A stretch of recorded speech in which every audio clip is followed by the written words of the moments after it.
Hello guys, तो इस video में हम देखने वाले हैं रैशनल नंबर। ठीक है, सबसे पहले हम स्टार्ट करते हैं इंट्रोडक्शन। यहाँ पे दिया गया है सिस्टम ऑफ नेचुरल नंबर क्या होता है। ठीक है, आपने इसके प्रीवियस क्लासेस में पढ़ ली होगी कि नेचुरल नंबर क्या होता है, होल नंबर क्या होता है, इंटीजर्स क्या होता है, फ्रैक्शन क्या होता है। फिर भी हम इसको इस बार रिपीट करेंगे। ठीक है, देखिए सबसे पहले नेचुरल नंबर क्या होता है। नेचुरल नंबर, ठीक है, देखिए ये जो नेचुरल वर्ड आया होगा कहाँ से आया होगा, ऑब्वियसली नेचर से आएगा। ठीक है, अब नेचर में क्या है, बहुत सारे थिंग्स हैं, उसको हम क्या बोलते हैं, नेचुरल थिंग्स। लाइक आपके आसपास जो भी चीज़ें हैं इंक्लूडिंग यू, आप भी क्या हो, एक नेचुरल थिंग्स हो। ठीक है, अब इसमें पेड़ पौधे, पेंसिल, पत्थर, पहाड़, आप जो चाहो, पंछी। ठीक है, अब इनको अगर आपको काउंट करना हो तो काउंट कहाँ से करेंगे हम, है ना। जैसे यहाँ पे ये नंबर ऑफ पेंसिल्स हैं, तो कैसे काउंट करेंगे, 1 2 3 4 5, राइट। कितने पेंसिल हैं, 5। लेकिन काउंटिंग जब किए तो आपने स्टार्ट कहाँ से की थी, 1 से। ठीक है, 1, फिर 2 3 4, ठीक है ना। ऐसे ही अब पेंसिल तो बहुत है पूरी दुनिया में, और नेचर में कितने पेंसिल होंगे, बहुत सारे होंगे। अगर आप नेचुरल थिंग्स को पूरा गिनने जाओगे तो क्या है, आप गिनते गिनते थक जाओगे, लेकिन थिंग्स जो थी या थिंग्स जो है वो ख़त्म नहीं हो सकते। इसलिए इसको आप कंटिन्यू करते जाओगे, लेकिन क्या है, ये नंबर आपके इन्फिनिट रहेंगे। मतलब ये नेचुरल नंबर का लार्जेस्ट नंबर आपको मिल ही नहीं सकता। स्मॉलेस्ट नंबर कौन सा है, तो स्मॉलेस्ट नेचुरल नंबर इज़ 1। इसके बाद आता है होल नंबर। अब होल नंबर क्या होगा, तो इसने क्या बताया, numbers, natural numbers along with 0। ठीक है, 0 के साथ क्या, नेचुरल नंबर्स, ये क्या होते हैं, होल नंबर। इसको ऐसा समझ सकते हैं कि अगर मैं 1 2 3, मैं इसको क्या बताया था अपन ने, नेचुरल नंबर कितना है, इनफिनिट है। लेकिन वहाँ पे 0 था क्या, नहीं।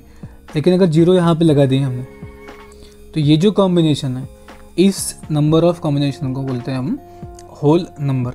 मतलब अगर नेचुरल नंबर में हम क्या कर लिए, 0 ऐड कर दिए, 0 से अगर स्टार्ट कर दिए उसको, तो क्या हो जाएगा, वो होल नंबर हो जाएगा। नेचुरल नंबर में 0 नहीं रहेगा, क्यों, क्योंकि हम काउंटिंग जो है 0 से स्टार्ट नहीं करते। काउंटिंग करना हो तो काउंटिंग नंबर्स कहाँ से होगा, स्टार्ट 1 से होगा।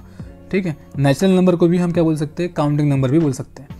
ठीक है, लेकिन यहाँ पे स्मॉलेस्ट होल नंबर अगर कोई पूछता है आपको, तो क्या बोलोगे, 0 इज़ स्मॉलेस्ट होल नंबर। लेकिन जैसे लार्जेस्ट नेचुरल नंबर नहीं था, वैसे ही लार्जेस्ट होल नंबर भी नहीं रहेगा। क्यों, क्योंकि whole number is a combination of 0 plus natural number. जब नेचुरल नंबर का ही लार्जेस्ट नंबर नहीं है, तो होल नंबर का भी लार्जेस्ट नंबर नहीं हो सकता। अब आपको ये जो आपको लाइन दिख रही है वाली, है ना, इसी को हम बोलते हैं नंबर लाइन। अगर ये नंबर लाइन पे मैं क्या करूँ, होल नंबर को मैं ड्रॉ करूँ, ठीक है, प्लॉट कर दूँ, तो क्या होगा, 0। उसके बाद 0 प्लस क्या था, नेचुरल नंबर था, तो क्या, 1 2 3 4। ठीक है, अब जो होल नंबर का जो है ना, ये जो अपना नंबर लाइन है, तो 0 के राइट साइड में जो नंबर रहते हैं उसका हम बोलते हैं पॉजिटिव नंबर्स। ठीक, पॉजिटिव नंबर ये। और 0 के लेफ्ट साइड में जो रहते हैं, अगर उसमें हम देखेंगे तो इधर भी क्या होता है, नंबर्स होते हैं। ठीक है, अब ये कितना है, नेचुरल नंबर इधर इन्फिनिट है, तो इधर भी क्या रहते हैं, इन्फिनिट रहेंगे। लेकिन एक ही चेंज इसमें है, अगर ये पॉजिटिव है तो इसके अपोजिट इधर क्या रहेगा, निगेटिव रहेगा। जैसे -1 -2 -3 -4, ये क्या हो गया, ये निगेटिव नंबर्स हो गए, जिसे हम नंबर लाइन में शो करेंगे। तो अब क्या बोलता है, integers collection of natural numbers their opposite along with 0। ठीक है, नेचुरल नंबर उसके अपोजिट, मतलब अगर नेचुरल नंबर कौन सा है, 1 2 3 4, तो उसका अपोजिट क्या हो जाएगा, -1 -2 -3 -4 विद 0। मतलब आपका क्या आ गया यहाँ पे, नेचुरल नंबर, उसका अपोजिट और साथ में 0, तो इन तीनों का कॉम्बिनेशन। ठीक है, क्या आया था आपका, नेचुरल नंबर, उसका अपोजिट प्लस 0, इन तीनों का जो कॉम्बिनेशन था, इनको हम बोलते हैं इंटीजर्स। तो -3 क्या है, नेचुरल नंबर है, होल नंबर है या इंटीजर है, तो ये इसको हम बोल सकते हैं इंटीजर। ठीक है, जीरो भी क्या है, जीरो भी एक इंटीजर है, होल नंबर भी है, लेकिन जीरो एक नेचुरल नंबर नहीं है। वन होल नंबर भी है, इंटीजर भी है और नेचुरल नंबर भी है, राइट। सारे नेचुरल नंबर क्या जाने जाते हैं, होल नंबर, है ना। 1 2 3 4 ये सब क्या है, होल नंबर है। लेकिन सारे होल नंबर नेचुरल नंबर हो सकते क्या, नहीं हो सकते। क्यों?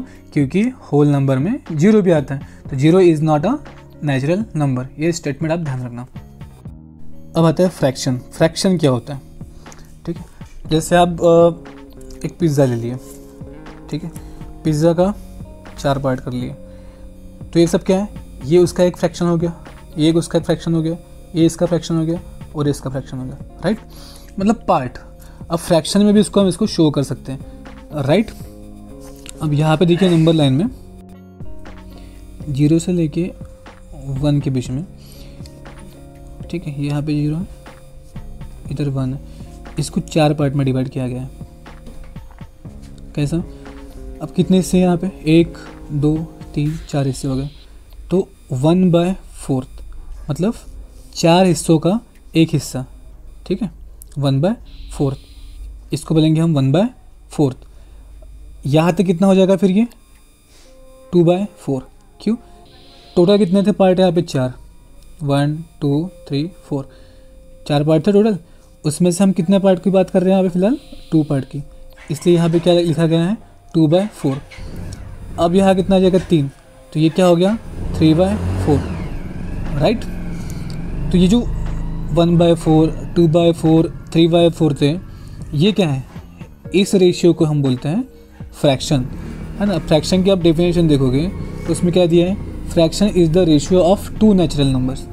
मतलब यहाँ पे क्या होता, न्यूमरेटर में और डिनोमिनेटर में अगर नेचुरल नंबर्स लिखे गए हैं, ठीक है, जैसे 2/3, ठीक है, तो ये क्या है, ये भी नेचुरल नंबर है, ये भी नेचुरल नंबर है।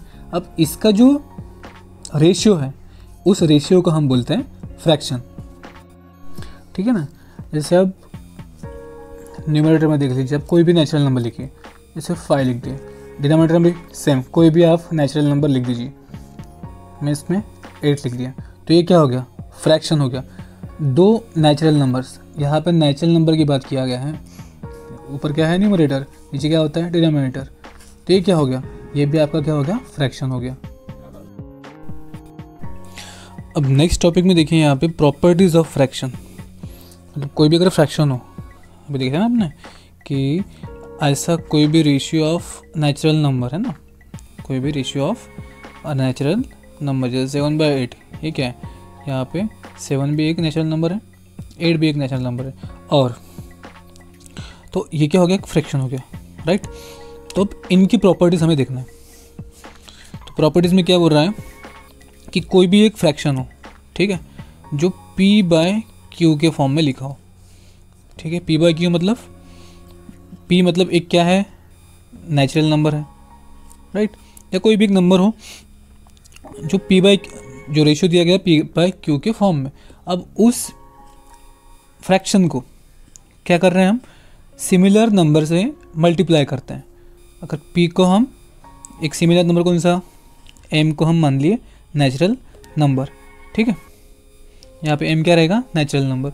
अब Q भी क्या है, Q के साथ हमने क्या किया, वही सिमिलर नेचुरल नंबर मल्टीप्लाई किया। तो इससे क्या होगा, जो ओरिजिनल फ्रैक्शन की वैल्यू थी वो चेंज नहीं होगी, ठीक है। क्यों? क्योंकि M जो ऊपर और नीचे था, ये क्या हो जाएगा, एलिमिनेट हो जाएगा।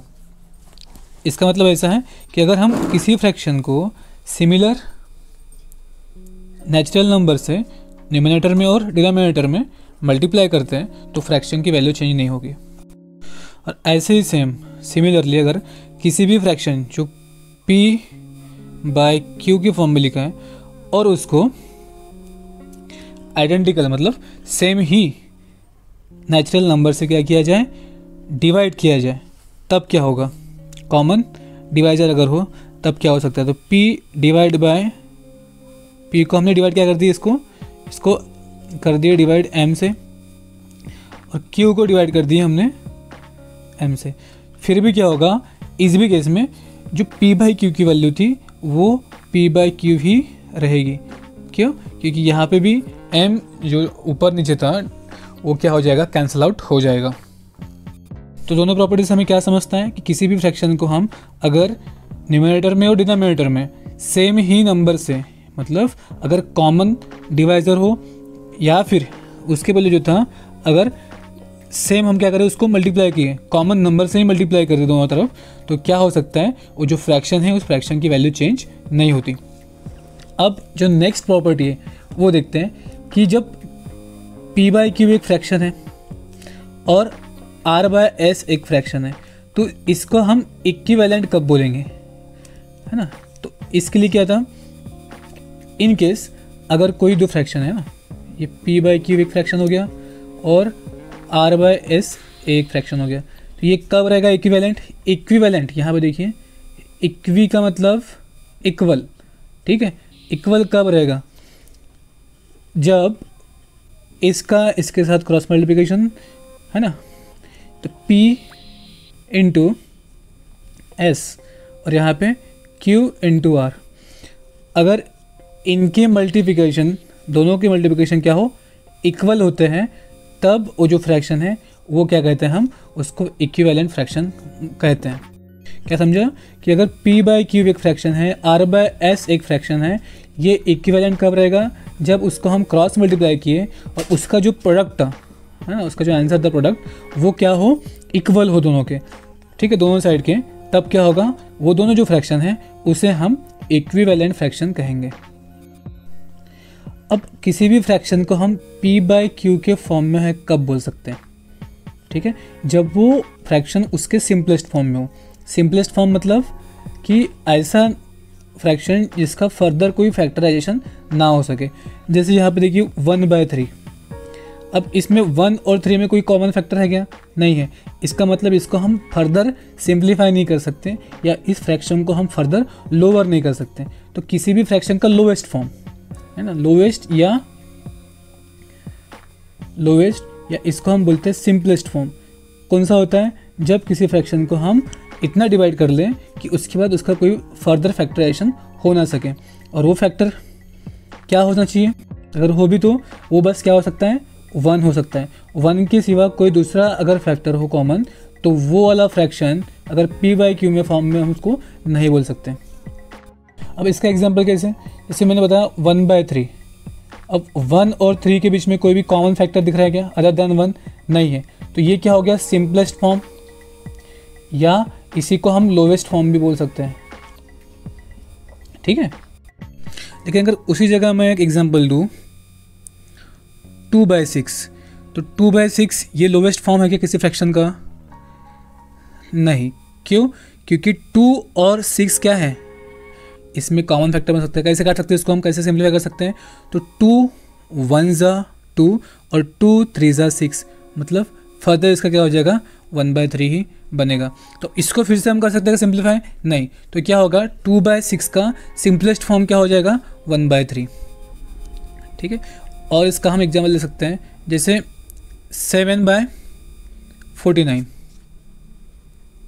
तो ये सिंपलेस्ट फॉर्म हो सकता है क्या, देखो 7 और 49, तो 7 1 ज़ा 7, 7 7 ज़ा 49, तो 1/7, ये क्या हो गया। अब इसको हम फर्दर फैक्टराइज नहीं कर सकते, इसलिए क्या हो गया, ये 1/7 सिंपलेस्ट फॉर्म था किसका, 7/49 का, right. 7/49 is not a simplest form, तो इसको हम p बाई क्यू के फॉर्म में बोल सकते हैं क्या, नहीं बोल सकते।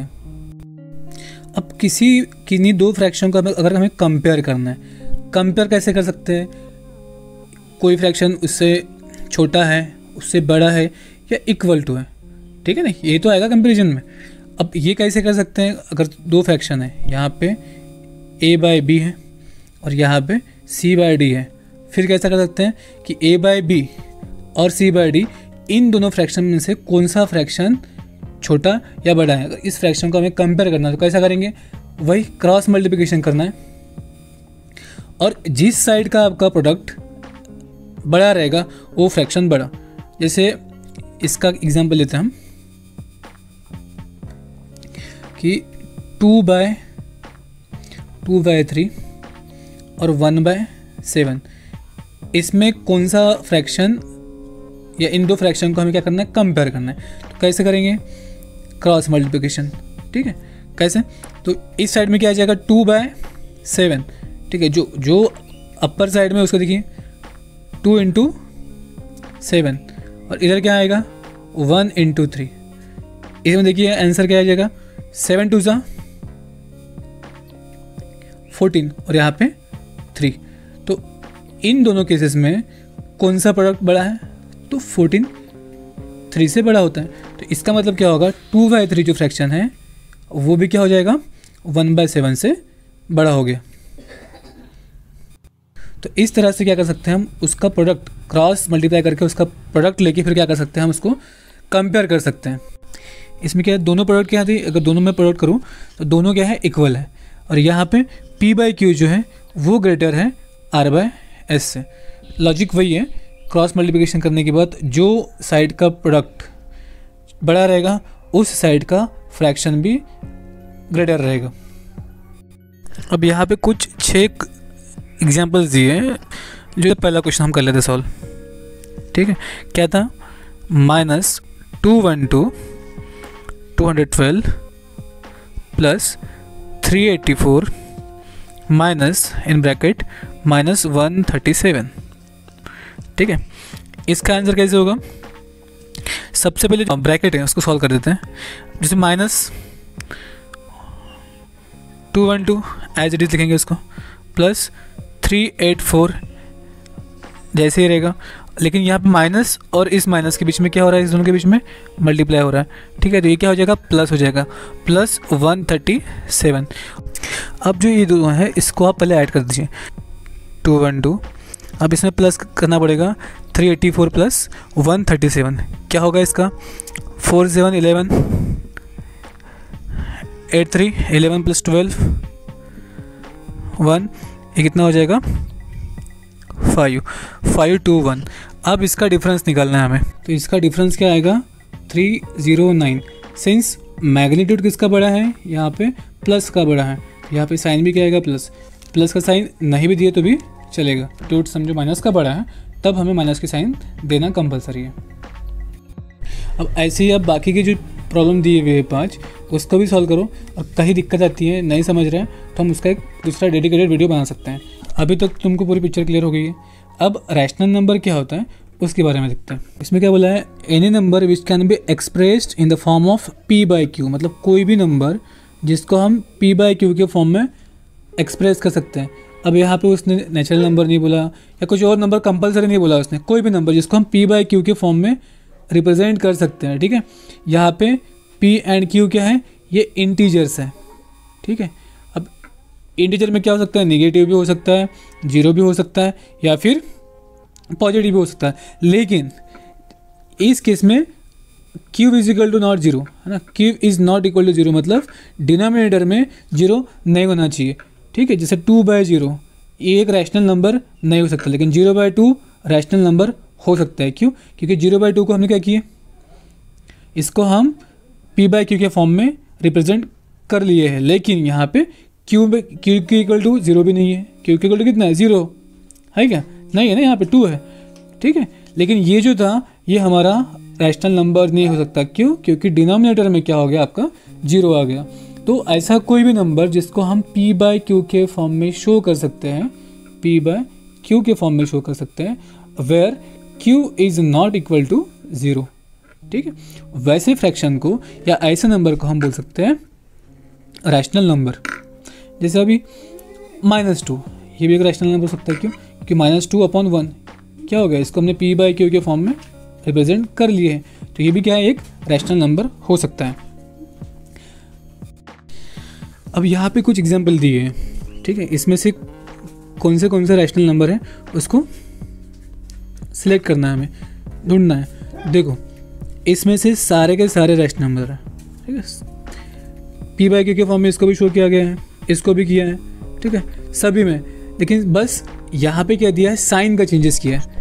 देखो ऊपर नीचे न्यूमरेटर डिनोमिनेटर दोनों में क्या है, नेचुरल नंबर दिए गए हैं। कहीं पे निगेटिव है, कहीं पे एक निगेटिव है, कहीं पे दोनों पॉजिटिव है, कहीं पे दोनों निगेटिव है। तो उसके हिसाब से क्या किया है, उसको फिर क्लासिफिकेशन किया गया है। तो दो टाइप के रैशनल नंबर होते हैं, एक तो होता है पॉजिटिव रैशनल नंबर और एक होता है नेगेटिव रैशनल नंबर।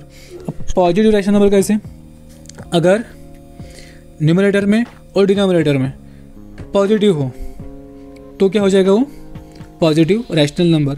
और अगर दोनों तरफ क्या हो, ऊपर नीचे अगर सिर्फ नेगेटिव ही हो, जैसे यहाँ पे दिया गया था -2/-3, तो क्या होगा, माइनस माइनस क्या हो सकता है, कैंसिल आउट हो सकता है। तो क्या बचेगा, 2/3 बचेगा। That is why -2/3 is a positive rational number. Other than that अगर एक ही नेगेटिव है तो क्या हो जाएगा, ये नेगेटिव रैशनल नंबर हो गया, ये नेगेटिव रैशनल नंबर हो गया। -1/5 ये भी क्या हो गया, नेगेटिव रैशनल नंबर हो गया। 5/-2 ये भी क्या हो गया, negative rational number. And remaining जो भी नंबर थे वो क्या हो गए, पॉजिटिव रैशनल नंबर हो जाते हैं। ठीक है, तो इसका कॉन्क्लूजन क्या निकलता है कि कोई भी रैशनल नंबर जो है वो नेगेटिव कब हो सकता है, जब न्यूमरेटर और डिनोमिनेटर इसकी साइन क्या हो, सेम ना हो, साइन क्या हो, सेम ना हो, तब उसको हम बोल सकते हैं नेगेटिव रैशनल नंबर। ठीक है, तो क्या है, हर जो फ्रैक्शन है, हर फ्रैक्शन क्या होता है, रैशनल नंबर होता है, लेकिन हर रैशनल नंबर फ्रैक्शन नहीं हो सकता।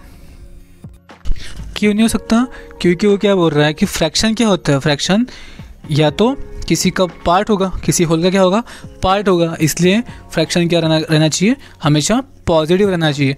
Where as rational number negative हो सकता है।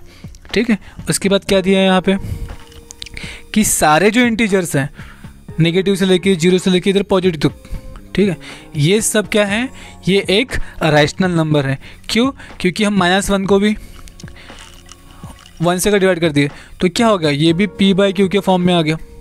0 को भी क्या कर सकते हैं हम, 0/1 है ना, 0 के नीचे कुछ भी लिख सकते हैं ना अपन, तो क्या आएगा, ये भी क्या होगा, तुम्हारा एक रैशनल नंबर होगा, लेकिन q के प्लेस पे, मतलब डिनोमिनेटर में 0 नहीं आना चाहिए। जैसे 1/0 ये एक रैशनल नंबर नहीं हो सकता। ठीक है, अब उसी के बेस पे वर्कशीट नंबर दिया है, वर्कशीट नंबर 1। तो सबसे पहला question, which of the following are rational numbers. -3 क्या है, एक इंटीजर है, उसको हम p/q के फॉर्म में शो कर सकते हैं। ठीक है, p/q। ठीक है, और यहाँ पे क्या है, q is not equal to 0, तो ये क्या हो गया, एक रैशनल नंबर हो जाता है। -2/3, इवन दो ये -3 भी क्या है, नेगेटिव रैशनल नंबर है। -2/3 ये भी एक रैशनल नंबर होगा, क्योंकि उसको हम p/q के फॉर्म में शो कर सकते हैं, और q is not equal to 0, तो ये कौन सा हो गया, नेगेटिव रैशनल नंबर। फिर आता है 4/0, ये एक रैशनल नंबर नहीं होगा। क्यों, क्योंकि p/q तो है, लेकिन q इज इक्वल टू कितना आ गया, 0 आ गया, q इज इक्वल टू 0 आ गया, तो इसलिए क्या होगा, ये रैशनल नंबर नहीं होगा। 0/5 ये हो सकता है, क्यों, p/q के फॉर्म में है और q is not equal to 0 है। ठीक है, तो ये भी क्या है, एक रैशनल नंबर है। तो क्या हो जाएगा, इसमें से निकालना है, रैशनल नंबर निकालना है, तो आंसर क्या हो जाएगा, रैशनल नंबर, और उसके आगे -3, -2/3 और 0/-5, ये क्या आएगा, तुम्हारे आंसर आ गया 0/-5। और बाकी के जो बचा हुआ है ये आएगा नेक्स्ट वीडियो में। Thank you.